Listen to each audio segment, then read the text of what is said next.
Assalamualaikum warahmatullahi wabarakatuh. Salam sejahtera untuk kita semua. Apa kabarnya rekan-rekan mahasiswa mahasiswi Universitas Dian Nusantara? Kita berjumpa kembali di mata kuliah pengambilan keputusan manajerial di pertemuan yang ketiga. Tidak terasa kita sudah memasuki pertemuan yang ketiga. Mudah-mudahan Allah Subhanahu wa taala Tuhan Yang Maha Esa memberikan kita keberkahan kesehatan sehingga kita bisa menyelesaikan mata kuliah ini dengan sukses dan lancar. Rekan-rekan semuanya, sebelum kita memulai proses belajar mengajar ini, alangkah baiknya sama-sama kita berdoa agar proses belajar mengajar ini berjalan dengan sukses dan lancar. Berdoa menurut keyakinan dan kepercayaan masing-masing. Berdoa dimulai.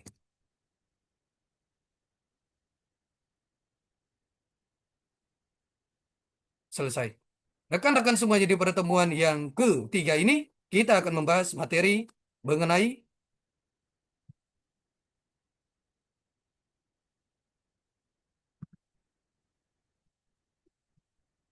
di pertemuan yang ketiga ini kita membahas materi mengenai model-model pengambilan keputusan dalam situasi keputusan pasti dan tidak pasti.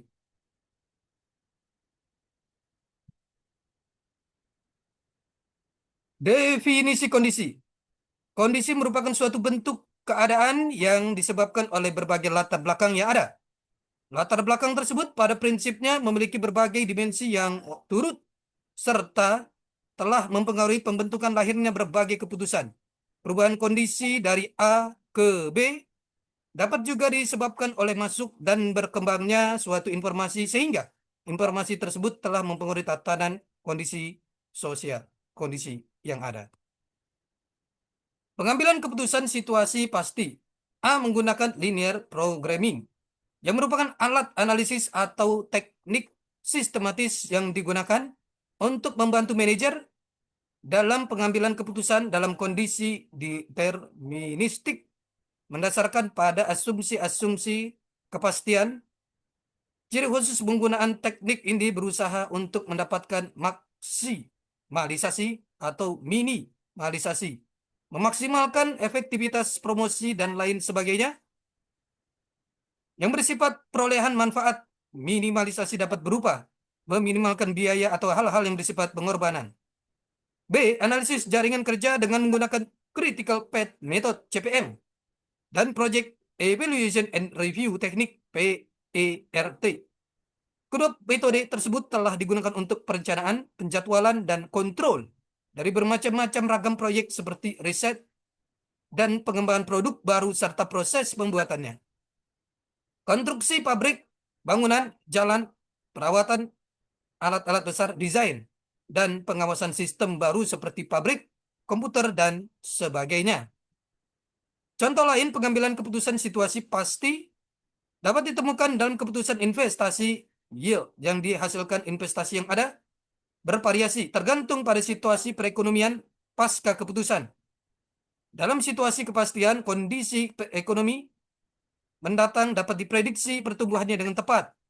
Walaupun hal ini secara logis merupakan hal yang tidak mungkin, banyak mengambil keputusan menghitung visibilitas kelayakan investasi dengan cara seperti itu. Mereka menghitung internal rate of return (IRR) atau net present value (NPV) dalam situasi pertumbuhan ekonomi mendatang yang dapat diduga atau diramalkan predictable. Contoh lain pengambilan keputusan situasi pasti. Pengambilan keputusan lain dalam situasi serba pasti adalah keputusan untuk menambah jumlah loket layanan. Penyelesaian keputusan terhadap jumlah loket yang harus ditambahkan dilakukan dengan model antrean yang mengasumsikan paling tidak dua hal secara pasti, yaitu jumlah kedatangan pelanggan per jam dan kecepatan layanan per jam. Decision making, alternative, uncertainty, high risk, consequent, interpersonal issue, complexity. Pengambilan keputusan dalam situasi tidak pasti. Pada kondisi seperti ini, proses lahirnya keputusan lebih sulit atau lebih kompleks dalam artian keputusan yang dibuat belum diketahui nilai probabilitasnya atau hasil yang mungkin diperoleh.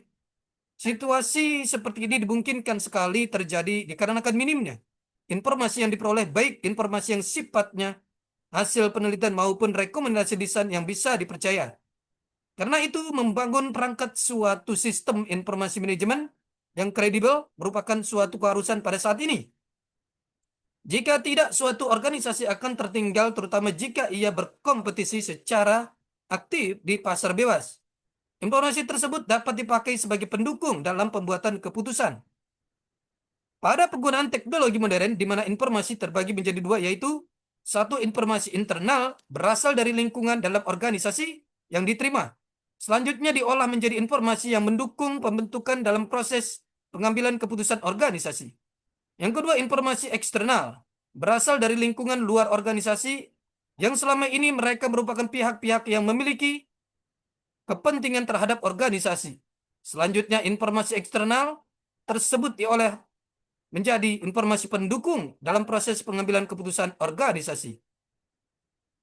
Untuk menghindari timbulnya masalah dalam situasi yang tidak pasti, manajer melakukan riset mencari informasi sebanyak mungkin dan mempergunakan beberapa metode pengambilan keputusan yang paling sesuai dengan setiap kondisi masalah yang mungkin timbul, seperti dipergunakannya metode Laplace, proses pengambilan keputusan dengan asumsi bahwa probabilitas terjadinya berbagai kondisi adalah sama.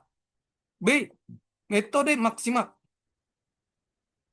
Proses pengambilan keputusan dengan hanya menggunakan atau mengutamakan hasil yang paling optimistik dan mengabaikan sisi lain yang mungkin terjadi. C. Metode maksimum. Proses pengambilan keputusan dengan memilih alternatif yang paling minimalnya paling besar. D. Metode regret. Proses pengambilan keputusan dengan didasari pada hasil keputusan yang maksimal berdasarkan data pada masa lalu sebagai bahan perbandingannya. E. Metode realisme. Proses pengambilan keputusan dengan menggabungkan metode maksimal dan maksimum. Pengambilan keputusan dalam kondisi konflik. Pada kondisi konflik, maka pengambilan keputusan yang dilakukan akan menimbulkan dampak yang mungkin saja bisa merugikan salah satu pihak. Dalam keadaan seperti ini, akhirnya keputusan sebelumnya untuk menyelesaikan masalah ini, dan biasanya dilakukan pendekatan teori permainan yang di dalam dunia bisnis diaplikasikan dalam bentuk tawar-menawar, harga, dan hingga terrealisasi suatu kontrak atau kesepakatan. Situasi konflik muncul jika terdapat dua kepentingan atau lebih yang harus diambil oleh pengambilan keputusan atau pengambil keputusan. Satu pihak pengambil keputusan, satu pihak pengambil keputusan tidak hanya memikirkan pada tindakannya sendiri, tetapi juga tertarik pada tindakan pesaing. Situasi konflik terjadi kalau kepentingan dua pengambil keputusan atau lebih saling bertentangan. Pengambil keputusan bisa juga berarti pemain, player, dalam suatu permainan, games. 7 step to effective decision making. Kita lihat langkah membuat keputusan yang efektif. Yang pertama, identify the decision. Mengidentifikasi keputusan itu sendiri. Yang kedua, gather information. Yang ketiga, identify alternative. Yang keempat, weigh the evidence. Yang kelima, choose among alternative. Yang keenam, take action. Dan yang ketujuh, review your decision. 7 step.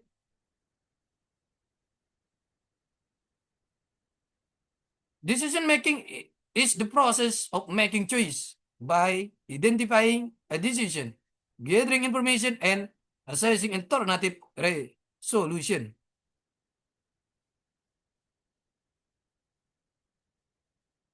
Using a step-by-step decision-making process can help you make more deliberate, thoughtful decisions by organizing relevant information and defining alternative. This approach increases the chance that you will choose the most satisfying alternative possible. Kesadaran. Kita lihat penilaian efektivitas keputusan. Kesadaran akan kemungkinan adanya masalah dan kesempatan. Penentuan tujuan dan sasaran. Mencari alternatif-alternatif, mencari informasi, penilaian terhadap alternatif-alternatif, memilih alternatif terbaik, pelaksanaan atau implementasi keputusan.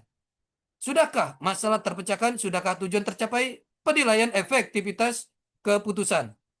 Langkah-langkah mengambil keputusan efektif. Terdapat dua jenis pengambilan keputusan, yaitu keputusan yang terprogram, programmed decision, adalah sebuah keputusan yang diambil untuk masalah yang berulang-ulang dan rutin.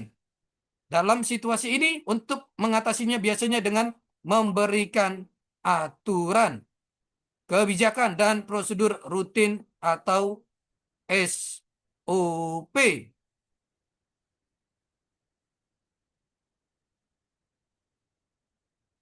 Keputusan yang tidak terprogram, non-program decision, adalah keputusan yang diambil untuk masalah yang sifatnya baru pertama kali muncul dan kompleks.